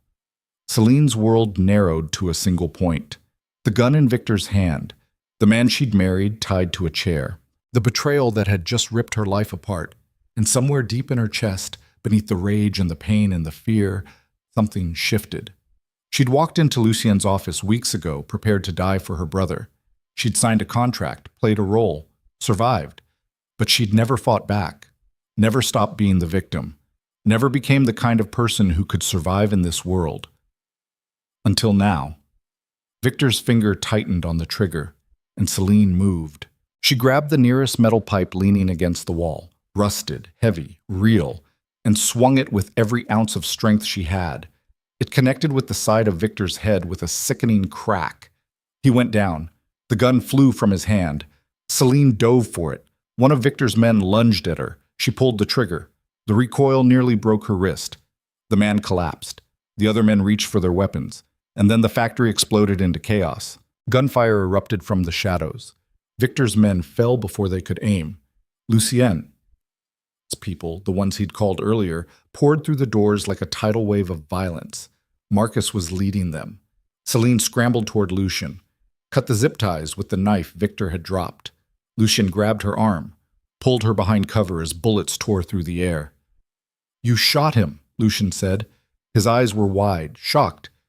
"He was going to kill you." "You've never fired a gun before tonight." "I learned fast." The gunfight lasted less than 2 minutes. When the smoke cleared, Victor's men were dead. Victor himself was unconscious, bleeding from the head wound Celine had given him. Marcus appeared beside them. "We need to move. Police are 3 minutes out." Lucien nodded, tried to stand. His legs gave out. Celine caught him. "I've got you." Together they stumbled toward the exit. Behind them, the factory burned. And Celine realized with cold certainty that she'd just crossed a line she could never uncross. She'd killed a man to save another. And she wasn't sure which terrified her more, that she'd done it or that she'd do it again. The safe house Marcus brought them to wasn't the cabin in the woods. This one was inside the city, a fortified penthouse on the 42nd floor of a building Lucien owned under a shell corporation.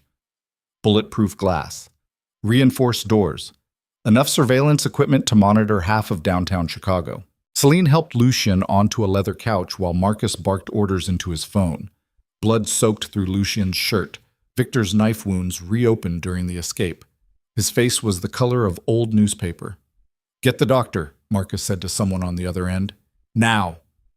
Celine pressed a towel against Lucien's shoulder. Her hands were still shaking. She could still feel the recoil of the gun, still see the man collapsing in front of her. She'd killed him. The thought sat in her stomach like broken glass. Lucien's hand covered hers. "You're in shock." "I'm fine." "You're not." His gray eyes found hers. "The first time is always the worst." "How many times have you—" Celine stopped, shook her head. "Never mind. I don't want to know." The doctor arrived 20 minutes later. Same gray-haired man from before.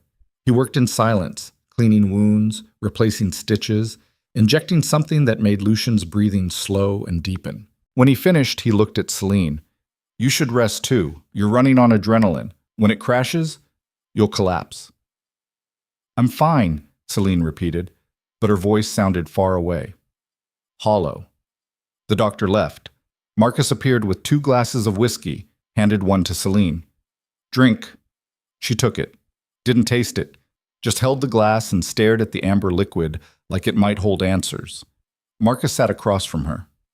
"We have a problem." "Just one?" Celine's laugh was sharp. "Broken. Victor's still alive. Unconscious, but alive. My men have him in a secure location." "And?" "And he's going to wake up eventually. When he does, he'll tell everyone in his organization that you have the bonds, that Lucien was working with your father, that this whole marriage was a setup." Celine set the glass down. "So what do we do?" Marcus glanced at Lucien. He was barely conscious, floating somewhere between awake and drugged sleep. "We finish this," Marcus said quietly, "before it finishes us." "How?" "By doing what Victor was too stupid to do. We find out who's been pulling the strings. Who gave him the information about your father, about the bonds, about you." Celine's pulse quickened. "You think someone set this whole thing up?" "I know they did." Marcus pulled out a tablet, tapped the screen. Victor's phone records show he's been in contact with someone inside Lucien's organization. Regular calls, encrypted messages. Someone fed him everything he needed to make this move. Who? "That's what we're going to find out." He handed her the tablet. On the screen was a list of phone numbers, call logs, timestamps. One number appeared more than the others, always late at night, always brief. "Can you trace it?" Celine asked. "Already did." Marcus's expression was granite. It's registered to a burner phone, but the cell tower data shows it's been pinging from the same location for the past 3 weeks. Where? Marcus zoomed in on a map. A red dot pulsed on the screen. Celine's breath stopped. The location was Lucien's estate, the house where she'd been living. Someone inside the house is the leak, Marcus said. Someone who has access to Lucien's movements, his plans, his vulnerabilities. Celine's mind raced. Clara, the cook, the security team. Any one of them could be feeding information to Victor, or worse. We need to tell Lucien, she said. He already knows. Celine turned. Lucien was sitting up. His eyes were clearer now, focused. The drugs hadn't knocked him out. They'd just taken the edge off the pain. How long have you known? Celine asked. 3 days. Lucien's voice was rough. I've been running surveillance on my own staff since we came back from the cabin. Watching, waiting for someone to make a mistake. And I found her. Celine's stomach dropped. Her? Lucien stood slowly, crossed to the window, looked out over the glittering city below. Clara, he said. She's been working for Victor for 6 months, feeding him intelligence, reporting every conversation, every movement. Celine felt like the floor had dropped out from under her. Clara, the woman who'd brought her breakfast, who'd warned her about the rules of the house, who'd been watching her the entire time. Why? Celine whispered. Money. Probably. Or blackmail. Does it matter? Lucien's reflection in the glass was cold, empty. She betrayed me, and now she's going to pay for it. What are you going to do? Lucien turned to face her. I'm going to use her the same way she used us. I'm going to feed her false information, make her think we're vulnerable. And when Victor's people come for us, because they will, we'll be ready. Marcus nodded. It's a solid plan, but it's risky. Everything about this is risky. Lucien's eyes locked onto Celine's. The question is whether you're willing to see it through. Celine thought about Noah, still hiding in a cabin, still in danger as long as Victor's organization existed. She thought about her father, the man who'd tried to protect her even after death. She thought about the person she'd been 3 weeks ago, terrified, helpless, willing to die just to save someone else. That person was gone. The woman standing in this penthouse had killed a man, had walked through fire, had survived. I'm in, Celine said. Lucien's expression didn't change, but something flickered behind his eyes, approval, or maybe respect. Good, he said, because tomorrow we go to war. The plan was simple. Too simple. Which meant it would probably get them killed. Lucien would return to the estate, act wounded, vulnerable. Claire would report back to Victor's people that he was weak, unprotected. They would attack, and Lucien's team, hidden, armed, ready, would be waiting. Celine hated every part of it. You're using yourself as bait, she said for the 3rd time. Yes. That's insane. It's efficient. They were in the back of the Mercedes, Marcus driving, the city sliding past outside the tinted windows. Celine's hands wouldn't stop shaking. She'd tried to steady them, failed. Lucien noticed. He reached over, took her hand in his. The gesture was so unexpected that Celine almost pulled away, but she didn't. His palm was warm, calloused, the grip firm but not crushing. You don't have to do this, he said quietly. I can send you back to the cabin with Noah. Keep you out of it. No. Celine, I said no. She looked at him, really looked at him, at the cuts on his face, the exhaustion in his eyes, the way he held himself like a man carrying the weight of a city on his shoulders. I'm not running anymore. If this is happening, I'm here. You could die. So could you. Lucien's jaw tightened. I'm used to it. Well, I'm not, and I'm still staying. For a long moment, they just stared at each other. Then Lucien said, You're going to regret marrying me. I already do, Celine said. But I'd regret leaving more. The words hung between them like a confession. The car pulled through the gates of the estate. The Gothic mansion rose against the gray sky like a monument to old violence. Clara was waiting at the door.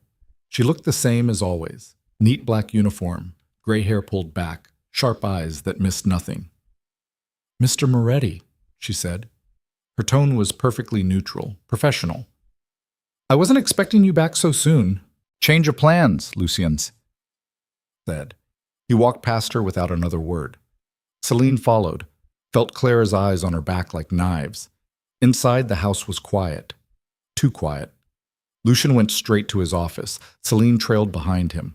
Once the door was closed, he pressed a button hidden beneath his desk. A panel in the wall slid open.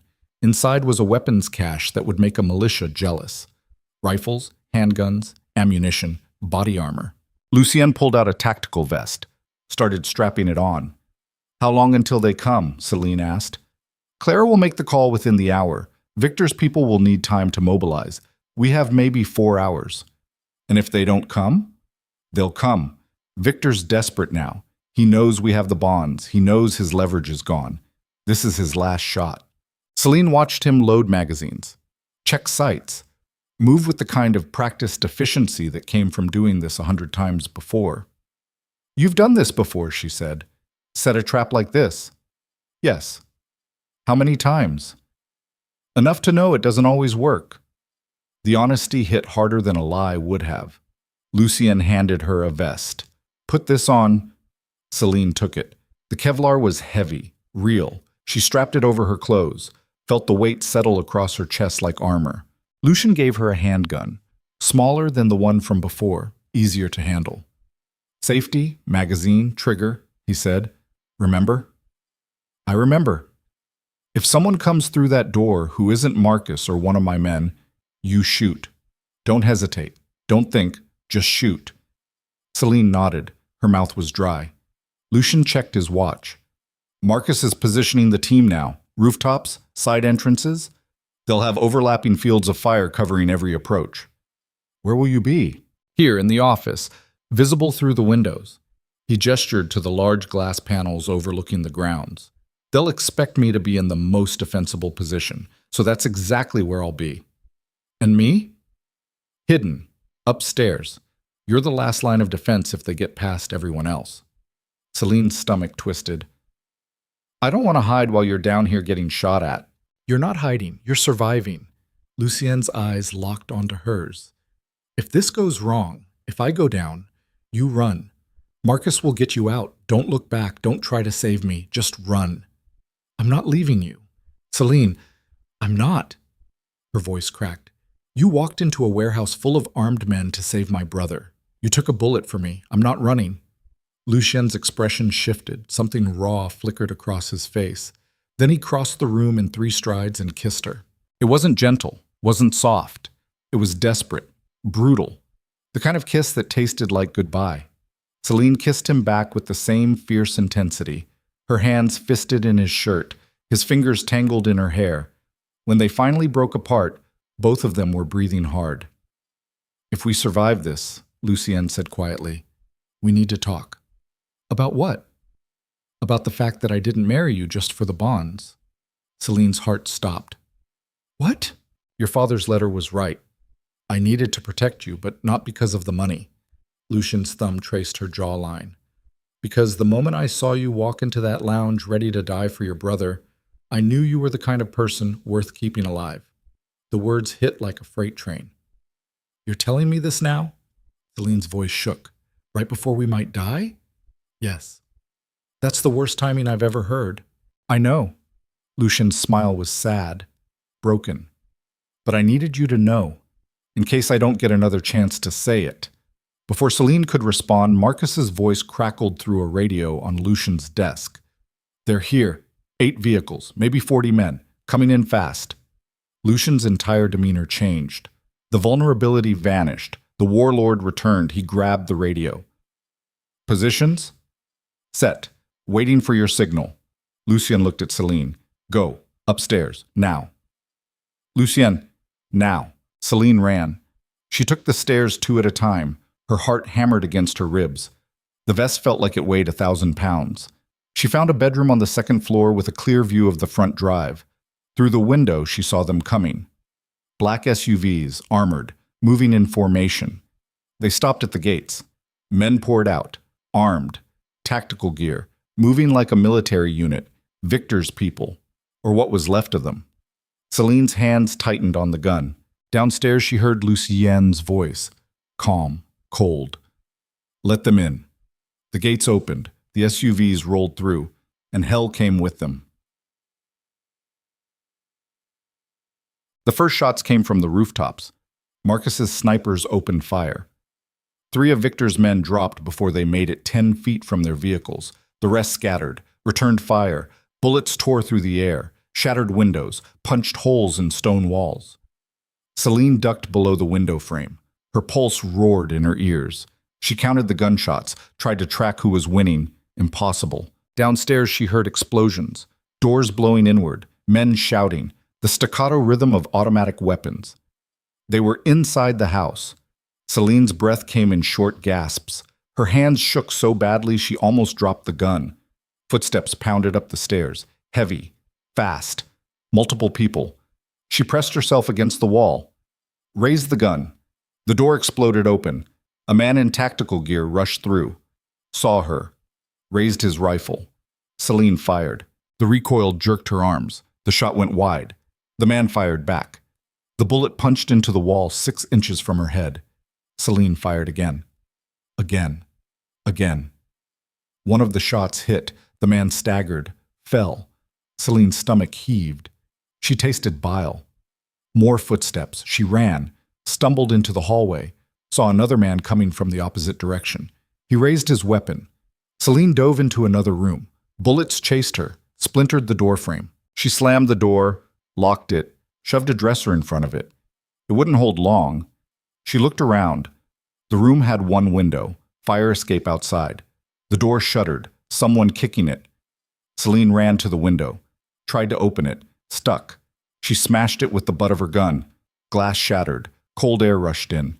The door splintered. The dresser scraped across the floor. Celine climbed through the window onto the fire escape. Below, the grounds were chaos. Bodies, smoke, vehicles burning. She started climbing down. A hand grabbed her ankle. Celine looked up. One of Victor's men had followed her through the window. He yanked her leg. She lost her grip. Fell. Hit the metal grating hard. Pain exploded through her shoulder. The man climbed down after her, gun in hand. Celine kicked at his face. Connected. He stumbled. She scrambled to her feet, ran down the fire escape. He followed. She reached the ground, looked around. Nowhere to run. The man appeared above her. Aimed. A gunshot cracked. The man jerked. Fell. Hit the ground beside her. Celine spun. Marcus stood 20 feet away, rifle smoking. "You okay?" he asked. "No." "Good. Stay scared. Keeps you alive." He gestured toward the east wing. "Lucien's pinned down. They breached the office. We need to get him out." Celine didn't think, just ran. Marcus followed. They cut through the side entrance. The interior of the house was a war zone. Bullet holes everywhere, blood on the marble floors, bodies. Both Lucien's men and Victor's sprawled in hallways. They reached the office. The door was blown off its hinges. Inside, Lucien was behind his desk, blood running down his face, gun in each hand, firing at 3 men taking cover behind overturned furniture. "Little busy here," he shouted. Marcus took position, opened fire. Celine ran into the room, grabbed Lucien's arm. "We have to move." "Not yet." An explosion rocked the building. The far wall collapsed. More men poured through. "Now we move." Lucienne grabbed Celine, dragged her toward a hidden door she'd never noticed before. Marcus covered their retreat. Firing, reloading, firing. They stumbled through the hidden passage. It was narrow, dark, led down into the basement. Behind them, gunfire echoed. Footsteps, shouting. They were being hunted. Lucien pulled them into a storage room, slammed the door, locked it. He pressed a button on his phone. "Marcus. Status." Static. "Marcus." More static. Then Marcus's voice, strained. "East wing clear, but we lost the main hall. They're everywhere. Fall back to the secondary position. We'll rendezvous at the dock." "Copy." The line went dead. Lucien looked at Celine. His face was ash. "We need to leave, now." "What about your men?" "They know the plan. Scatter and regroup." "We're just abandoning them?" "We're surviving." Lucien grabbed her hand. "Come on." They ran through the basement. The passage led to an underground tunnel, old, probably built during Prohibition for smuggling. Their footsteps echoed on wet stone. Behind them, distant gunfire, muffled by layers of earth and concrete. The tunnel opened onto the private dock at the edge of the property. A speedboat was waiting, engine running. Marcus appeared from the shadows, blood soaking through his left sleeve. They're regrouping. We have maybe 2 minutes. Lucienne helped Celine into the boat, climbed in after her. Marcus untied the lines, jumped aboard. The boat roared away from the dock. Celine looked back. The estate was burning. Flames licked through the broken windows. Smoke poured into the night sky. Everything Lucien had built, everything he owned, gone. "Where are we going?" she asked. Lucien didn't answer, just stared at the burning mansion with an expression that could shatter steel. Marcus steered them across the black water toward the opposite shore. "We have 1 shot left," Lucien said finally. His voice was hollow, empty. "One way to end this." "How?" Celine asked. Lucien pulled out his phone, dialed a number. It rang twice. Then a voice answered, distorted, mechanical. "Hello, Lucienne?" Celine's blood turned to ice. She knew that voice, not the distortion, but the cadence beneath it, the tone. Lucien's eyes met hers, and she saw the truth reflected there. He knew who'd been pulling the strings. He'd known all along. "We need to talk," Lucien said into the phone, "face to face." A pause. Then the voice said, "Tomorrow, noon, Navy Pier. Come alone, both of you." The line went dead. Celine grabbed Lucien's arm. "Who was that?" Lucien's expression was granite. "The person who started this war. The one who killed my sister. The one who's been using Victor as a puppet." "Who?" Lucien looked at the burning estate shrinking behind them. Then he said a name that made Celine's world collapse. Catherine Bellamy, the woman from the gala. The real estate developer with the diamond necklace and the predatory smile. "She's been playing both sides," Lucien continued. His voice was ice. "Using Victor to weaken me. Using us to destroy Victor. Planning to walk away with the bonds in both empires." "How do you know?" "Because she made one mistake." Lucien showed her his phone, a recording app, still running. "She's been listening to every call I've made for the past week through Clara's phone, and 10 minutes ago she heard me tell Marcus we were retreating to the dock. She knows exactly where we are, exactly how weak we look. So this is a trap. For her, yes. And if it doesn't work?" Lucien's smile was sharp, broken. "Then tomorrow at noon, we both die at Navy Pier." The boat cut through the water. Behind them, Chicago burned. And ahead of them, waiting in the darkness, was a woman who'd orchestrated the deaths of dozens of people just to claim an empire. Celine looked down at the gun still clutched in her hand. 3 weeks ago, she'd been a barista who couldn't afford rent. Now she was a killer sailing toward a final confrontation with the person who destroyed her family. She should have been terrified. Instead, she felt something colder. Clarity. "What's the plan?" she asked. Lucien's eyes gleamed in the darkness. "We give Catherine exactly what she wants. We walk into her trap, and then we burn her world down." The boat disappeared into the night, and somewhere across the city, Catherine Bellamy smiled, thinking she'd already won. She had no idea what was coming. Navy Pier stretched into Lake Michigan like a finger pointing at oblivion. Celine stood at the entrance the next morning, watching tourists stream past with their coffee cups and cameras, completely unaware that in 6 hours this place would become a killing floor. The November wind cut through her coat. She'd barely slept. Every time she closed her eyes, she saw the estate burning, saw the man she'd shot collapsing, felt the weight of the gun in her hand. Lucien appeared beside her. He'd changed into a dark suit, immaculate, pressed, like he was going to a business meeting instead of an execution. The cuts on his face had been covered with makeup, the limp from his injuries hidden behind controlled movement. He looked like the man she'd first met in the cigar lounge. Cold, untouchable, dangerous. But Celine knew better now. She'd seen him bleed, seen him afraid, seen the cracks beneath the armor. "You don't have to be here," he said quietly. "We've been through this." "I know, but I'm saying it anyway." Lucien's eyes scanned the pier, calculating. "Catherine won't come alone. She'll have shooters positioned everywhere. Exits covered. This is her territory." So we're walking into a trap. Yes. And your plan is? Don't die. Lucian's mouth twitched, almost a smile. Everything else is improvisation. Celine wanted to laugh, or scream, or both. Instead, she checked the gun tucked into the holster beneath her jacket. Small, concealable, loaded.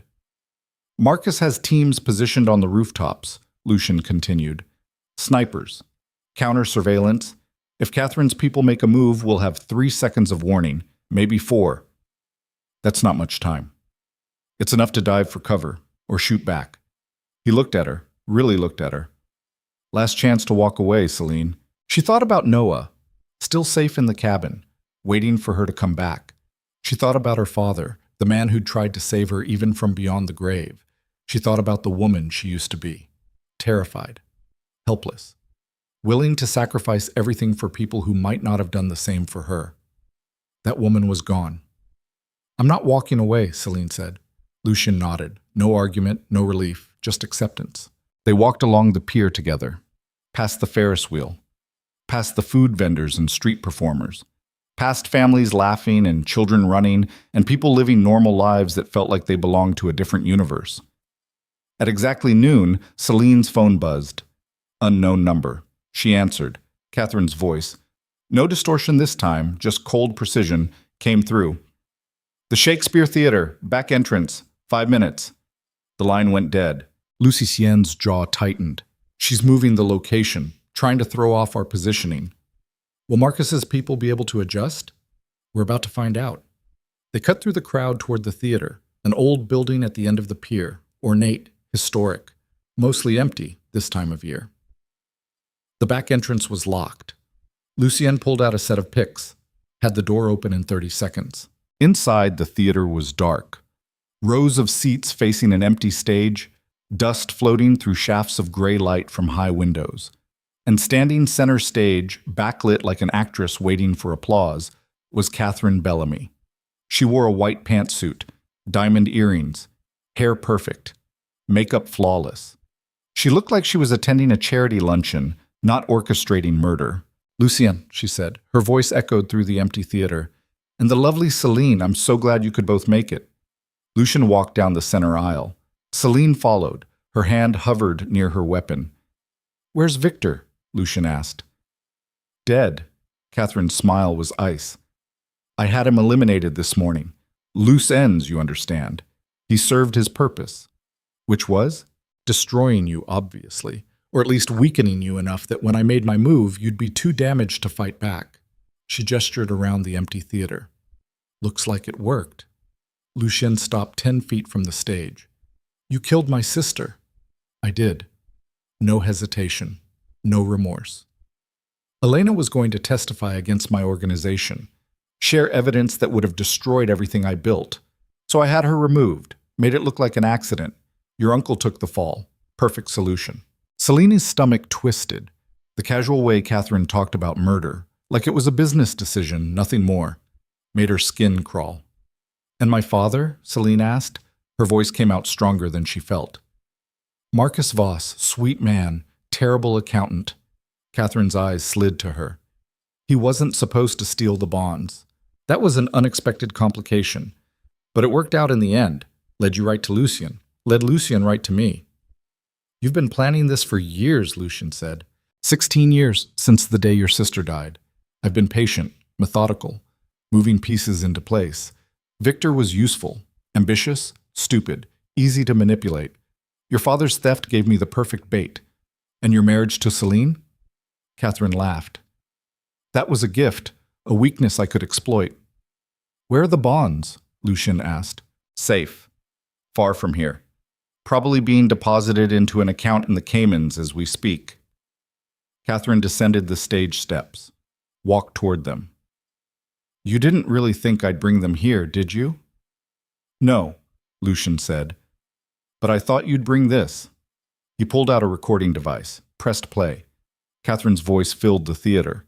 The conversation from yesterday, her admitting to Elena's murder, to manipulating Victor, to orchestrating everything. Catherine's expression didn't change.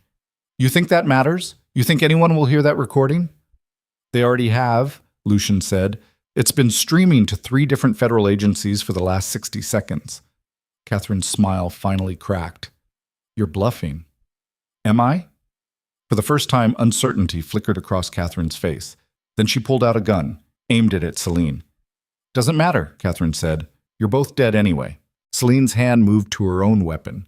But before either of them could fire, the theater erupted. Men poured from the side entrances. Catherine's people, armed, moving fast. Lucian grabbed Celine, pulled her behind a row of seats as bullets tore through the air. Wood splintered. Upholstery exploded. The theater filled with the deafening roar of gunfire. Lucien returned fire. Precise. Controlled. Each shot finding a target. Celine fired too. Her hands steadier than they'd been at the estate. Muscle memory kicking in. One of Catherine's men went down, then another. But there were too many. They were being pushed back, cornered.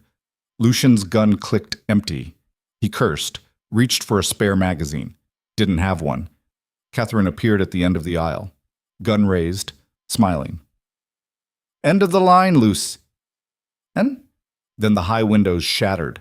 Marcus's snipers opened fire from the rooftops across the pier. Catherine's men scattered, ducking, running, dying. The advantage shifted. Lucian grabbed a fallen weapon, stood, advanced. Catherine fired at him, missed. He didn't miss. The shot hit her shoulder. She spun, collapsed against the stage. Her gun clattered away. Lucian walked toward her, gun steady, eyes cold. Celine followed. Catherine looked up at them, blood soaking through her white suit, her perfect hair falling loose, makeup smudged. For the first time, she looked human. You can't kill me, she gasped. You need me. The bonds, the accounts, everything's encrypted. Biometric locks. You kill me, you lose it all. Lucian knelt beside her. I don't need the money, Catherine. I never did. Then what do you want? Justice for my sister. He pressed the gun against her forehead. 16 years late. But it still counts. Catherine's eyes widened. Wait. The gunshot echoed through the theater, then silence. Terrible. Final. Celine stood frozen, watching blood pool beneath Catherine's body, watching the light fade from her eyes. It was over. The war that had consumed them for weeks, the conspiracy that had been building for 16 years, over. Lucian stood slowly, dropped the gun. His hands were shaking. For a moment he just stared at Catherine's corpse.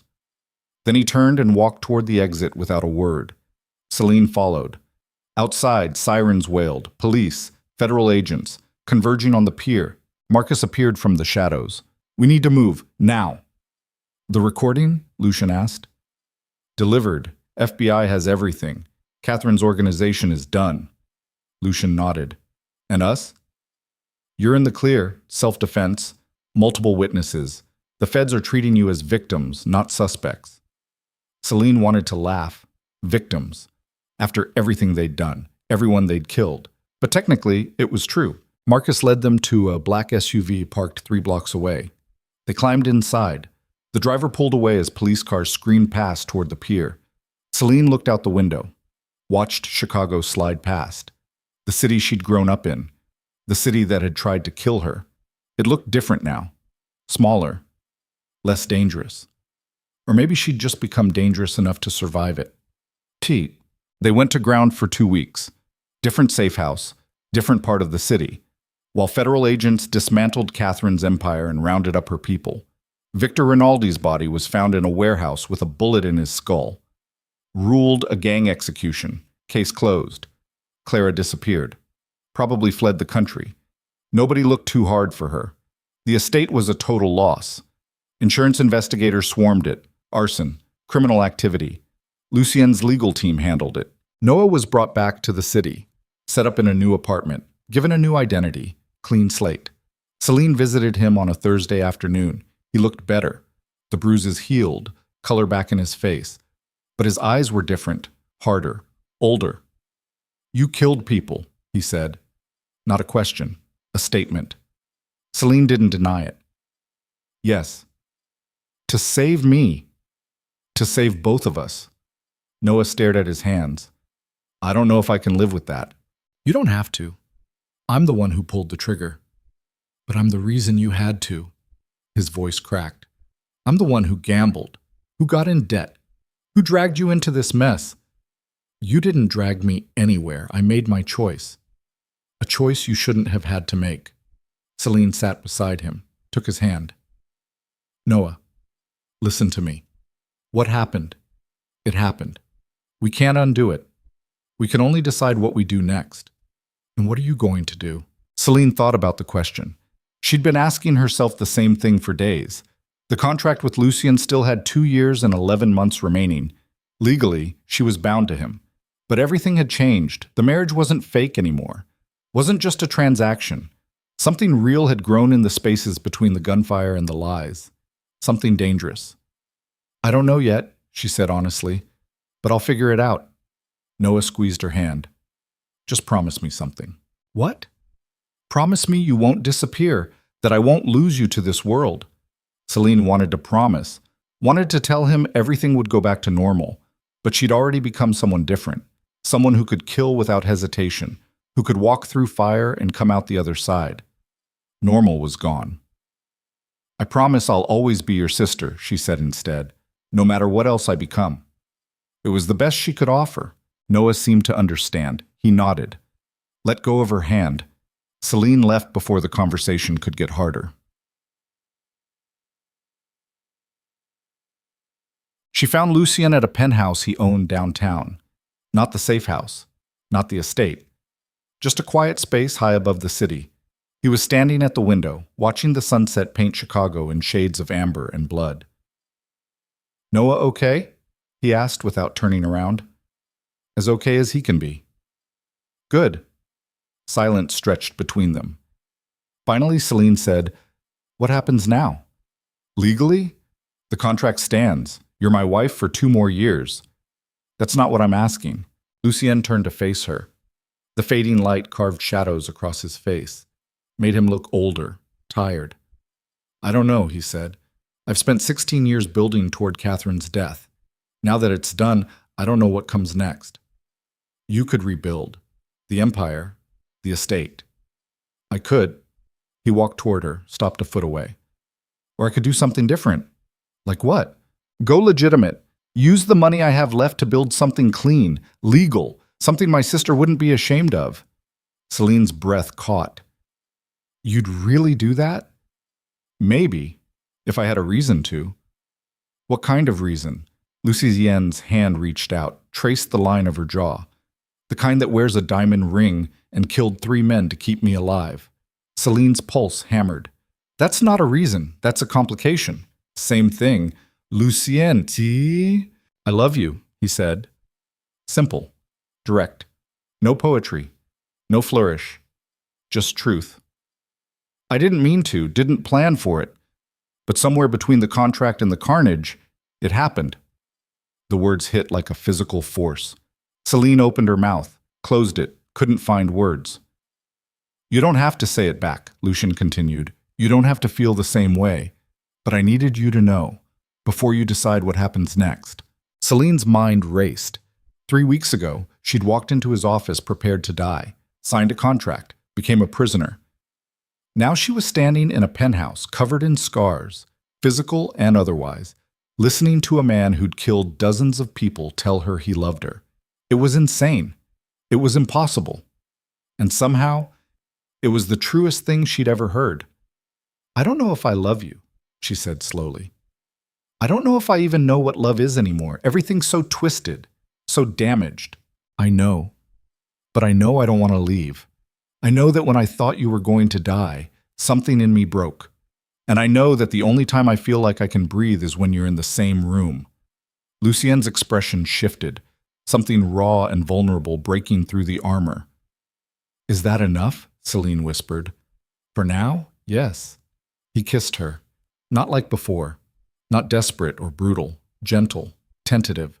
Like he was afraid she might disappear. Celine kissed him back. Let herself feel it. The fear. The damage. The impossible truth that she'd fallen for the monster who'd saved her. When they pulled apart, Lucien said, The contract. We can end it. Annul the marriage. You'd walk away with enough money to disappear. Start over somewhere new. Is that what you want? No. But I'll do it if it's what you need. Celine looked at the ring on her finger. The diamond that had once represented a prison, a transaction. Now it felt like something else. A choice. Ask me in 3 years, she said, when the contract expires. Ask me then if I want to leave. And if you do? Then I'll go, and you'll let me. Lucien nodded. Deal. They stood together at the window, watching the city lights flicker to life below them. Chicago. The city that had tried to kill them. The city they'd survived. Somewhere out there, Noah was building a new life. Marcus was cleaning up the last of Catherine's organization. Federal agents were closing files, writing reports, moving on to the next case. And Celine Moretti, former barista, current killer, accidental wife, was standing beside a man who'd married her for revenge and ended up giving her something she'd never expected. Not freedom, not safety, but partnership, equality, a place in a world that didn't forgive weakness. What do we do tomorrow? She asked. Lucian's arm wrapped around her waist, pulled her close. We survive, he said. Same as today. Same as every day after. It wasn't romantic, wasn't a fairy tale, but it was honest. And after everything they'd been through, the lies, the blood, the betrayals, honesty was the only foundation worth building on. 3 years later, Las Vegas glittered beneath the desert sky like a mirage made of neon and ambition. Celine stood in the penthouse suite of the Moretti Crown Resort, a billion-dollar casino and hotel complex that had opened 6 months earlier to international acclaim. Lucien had done it, walked away from the criminal empire his family had built and transformed it into something legitimate. Casinos, real estate, shipping companies, all legal, all clean. It hadn't been easy. The transition had cost them allies, made them enemies, required sacrifices Celine still felt in the quiet moments. But they'd survived. Noah was thriving. He'd opened a restaurant in San Francisco, small, intimate, the kind of place that got written up in food magazines. Lucien had financed it quietly, never asked for anything in return. Marcus had retired, bought a cabin in Montana, sent them postcards sometimes. Brief, unsentimental, but they always made Celine smile. And Celine herself? She'd become something she never expected. Lucien's equal. She ran the charitable foundation they'd established, funneling money to causes that actually mattered. Women's shelters, addiction recovery programs, educational grants for kids who came from nothing, cleaning the blood off the money, making it mean something. The door opened. Lucien walked in. He'd just come from a board meeting, still wore the suit, still moved like a man who could kill you with his bare hands. But his eyes were softer now, less haunted. He crossed the room, kissed her. How was your day? Productive?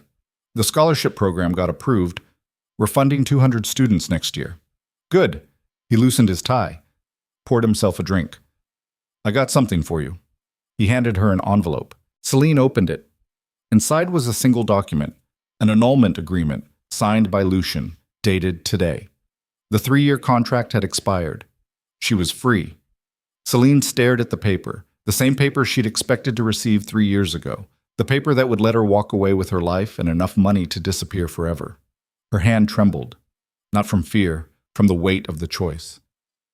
You don't have to decide now, Lucien said quietly. Take your time. Think about it. Celine looked at him, at the man who'd started as her captor and become her partner, who'd seen her at her worst and never flinched, who'd given her space to become dangerous and never tried to cage it. She walked to the gas fireplace, turned it on. Then she held the annulment agreement over the flames. The paper caught, curled, turned to ash. Lucien watched in silence, something raw flickering across his expression. I'm not leaving, Celine said. Not today, not tomorrow, not ever. You could, though. You're free to go. I know. That's why I'm staying. She crossed the room, took his hand. The contract ended, she said. But what we built, it's stronger than any piece of paper. You gave me a choice 3 years ago. Marry you or watch my brother die. I chose survival. And now? Now I'm choosing you, not because I have to, because I want to. Lucien's fingers tightened around hers. I love you.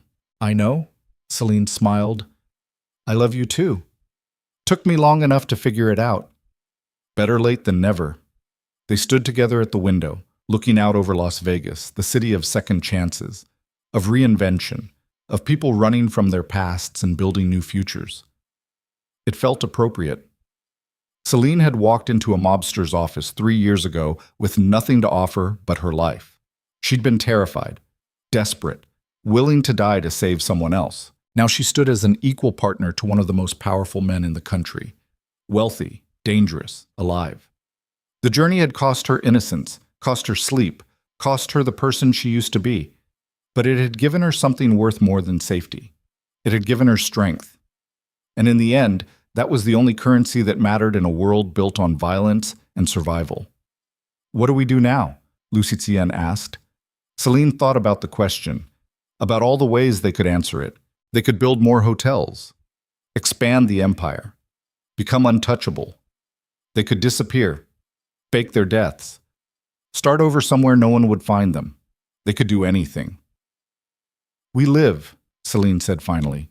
We build something that matters, and we protect it with everything we have. Sounds dangerous. Everything worth having is. Lucien pulled her close, kissed the top of her head, and Celine closed her eyes. Let herself feel the moment, the warmth of his arms, the steady beat of his heart, the quiet certainty that whatever came next, they'd face it together. She'd been bought, sold, used, but somewhere in the fire and the blood and the impossible choices, she'd stopped being a victim. She'd become a survivor, and survivors didn't wait for the world to save them. They saved themselves. The city lights sparkled below, endless, beautiful, dangerous, just like the life they'd built from the ashes of everything that tried to destroy them. And for the first time in 3 years, Celine Moretti felt something she'd thought was lost forever. Peace. Not the absence of danger, but the knowledge that whatever storms came, she was strong enough to weather them. And that was enough.